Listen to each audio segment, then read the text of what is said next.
Hi, everybody. Dan Illman, Mike Beer. The Memorial Day feature race at Lone Star Park on Monday is the Grade 3 $400,000 Steve Sexton Mile. It's race number 12 on a loaded card at Lone Star. Of course, we're going a two-turn mile on the dirt. It's Memorial Day, so there's got to be a Memorial Day sale at DRF.com. And guess what?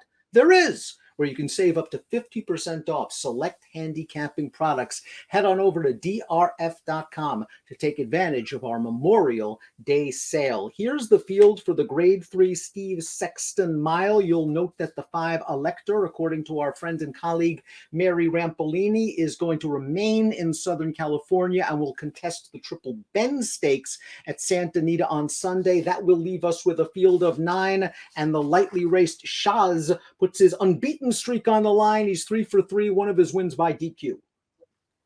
Yep, I'm going to miss Elector not being in this race, Dan, but I'm very, very interested to see what Shaz does. I like all 3 of his starts. I know that the fast one was the debut, going 6.5 furlongs. I think he's run well on all 3 of them. And it looks like he's got a little bit of tactical speed as well. Might be able to adapt to any kind of pace scenario. He should be close, but I don't think he has the speed of the 9 Flash of Mischief, and I believe Timeform US concurs. We throw up the pace projector. They're expecting a red bar scenario, which indicates a fast pace. Flash of Mischief up front. Mind That Star has shown some speed and is going to be stretching out in distance, but you see the 8 Shaz will not be far away.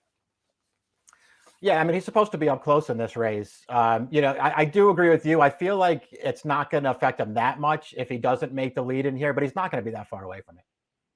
Listen, fast pace, that perks up the ears of any fan of the number 1 Rated R Superstar, because this horse likes to come from off of the pace, and he can still step at the age of 9, as you know, because you scored out on him 2 back in the Grade 3 Essex at about $18. Now, last time out, he was in the Oaklawn Handicap.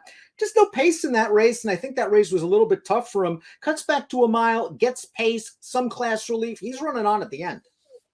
Yeah, I like all those things about him. The cut back to the flat mile here is not going to affect this horse. It's really all about what kind of trip he can pull and whether he has a setup. And it feels like he's going to have a setup, Dan. He's got the rail here. He can save a lot of early ground. And then all he has to do is get a clean run from the top of the stretch. He's a major player in here. Interesting spot for the Northern California Invader, the number 2 Tesoro, who's run some fast races on synthetic and then got a win last time out in this race on turf, the second level allowance. Let's watch this performance. It was a short field, and he just got right up close to the pace, and he digs it out. He's a game horse. He's got some upside as a relatively lightly raced 4-year-old, but it's interesting. They're shipping halfway across the country to run on dirt. It is interesting that he turns up in this race, Dan, especially with the surface switch for this, because I know he's run twice on dirt, and one of them earned him a solid figure in a stakes race.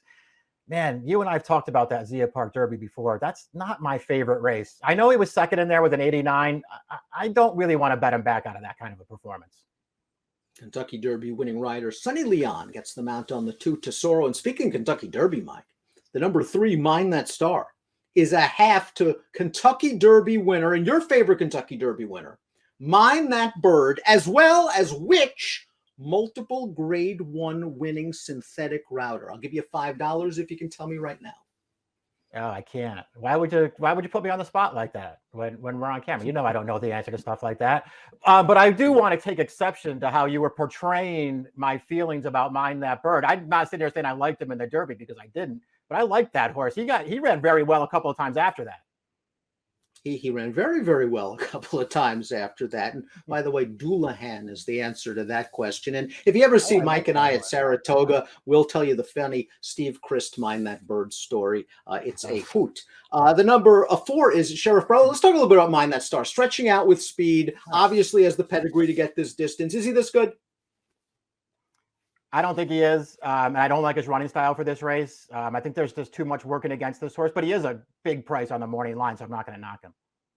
Now, as for Sheriff Brown, this horse likes to come from off the pace, so he's likely going to get the right setup in here, and that was the setup he got 2 starts back at Sunland Park, where, yes, in a mile and an 8th race, they did go 44 and 4 to the half, and surprise, surprise, yes, Sheriff Brown did rally from last to win.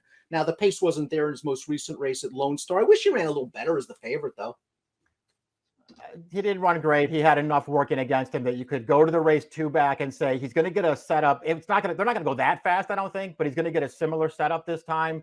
And maybe that will lead to an improved performance once again. This is just such a tougher field, Dan. I'm not sure he's going to be able to take advantage.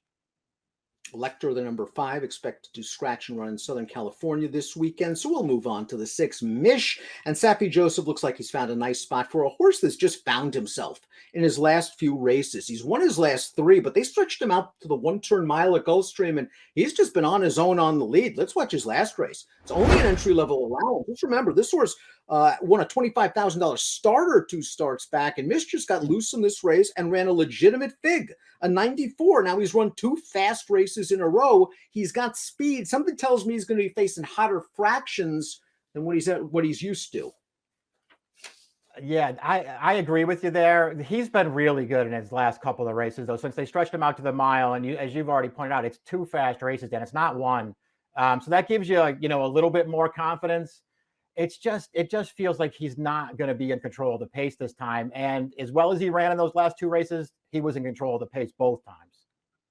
Turf to dirt angle has worked very, very well for the 7 popular kid throughout his career. Check out his formulator past performances lifetime. You'll see what I mean. Now, whether he's good enough to win this race, I don't know, but he's underrated. And he does seem to run well with the turf to dirt move. He ran well in the Razorback when beaten by Plainsman, a decent horse in just a race where there was no pace whatsoever. Maybe he was actually aided by that because they ran 1, 2, 3 around the track and he was 3. He didn't run as well in the Essex 2 starts back behind Rated R Superstar, but that race went to closers. I don't know. I think he can get a piece of this at a giant price.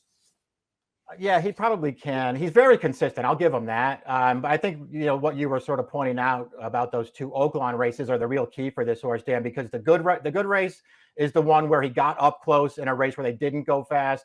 And the bad one is when he got a little close and the pace was fast. And it feels like he's going to land in one of those races where he's going to have to work awful hard early and then still try to survive late.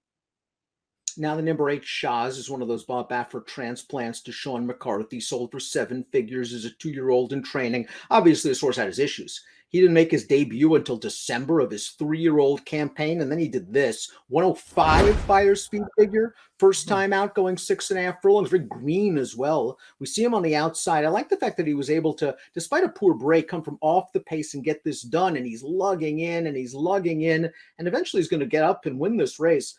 105 buyer. He came back up placed first via disqualification, and then he passed the 2-turn test last time out in his second start as a 4-year-old, and he seemed a lot more professional when on the lead that day. He did. It does feel like he's learning as he goes along. The debut was just so impressive just because of what you saw there. And he was so green. He didn't really know what he's doing. And he didn't really look like a horse who really wanted to sprint, Dan. He gave off the impression there that he was going to get better with more distance. And obviously he won very easily last time when they stretched him out. We'll see what happens as he, moves out of the Baffert barn and starts racing for other trainers here. Can he keep it going? If he keeps it going, I think he's going to be really tough.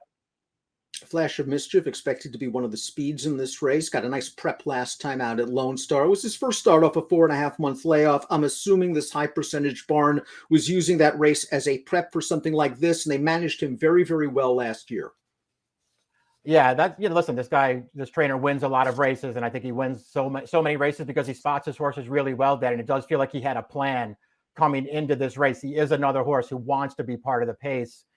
So we'll see how he's able to deal with that. I actually feel like this horse is pretty good, though. Silver Prospector, the number 10, ran 3rd in this race last year, then went to the sidelines for a prolonged period of time. Maybe he is racing himself back into shape. I haven't really liked what I've seen recently from him. I know you've always had a little bit of interest in him, Mike, because of his consistent performances earlier in his career, but have you seen enough?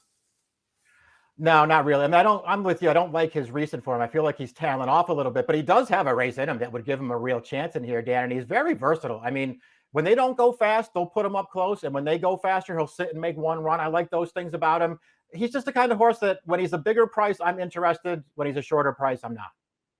He should be a bigger price in here. Really all comes down to trip. Can he get a good trip from post position 10? But he does have that versatility to maybe slot in behind the speeds. Before we get to our top select for the Steve Sexton Mile, remember, click that subscribe button on the Daily Racing Form YouTube channel. Access to all of DRFTV's video offerings. Here is our pick for the Steve Sexton. Just been impressed with this horse, Mike. Curious to see what we get as he gets tested for class. The 8, Shaz. I am too. He's to me the most interesting horse in the race. And I feel like even though it's a step up, Dan, it's not a huge step up for him. I mean, I feel like this is the right kind of spot to test him against stakes horses. Same super, different order. 8617 for Mike, 8671 for me. It's the Steve Sexton Mile. Happy Memorial Day, everybody, and best of luck.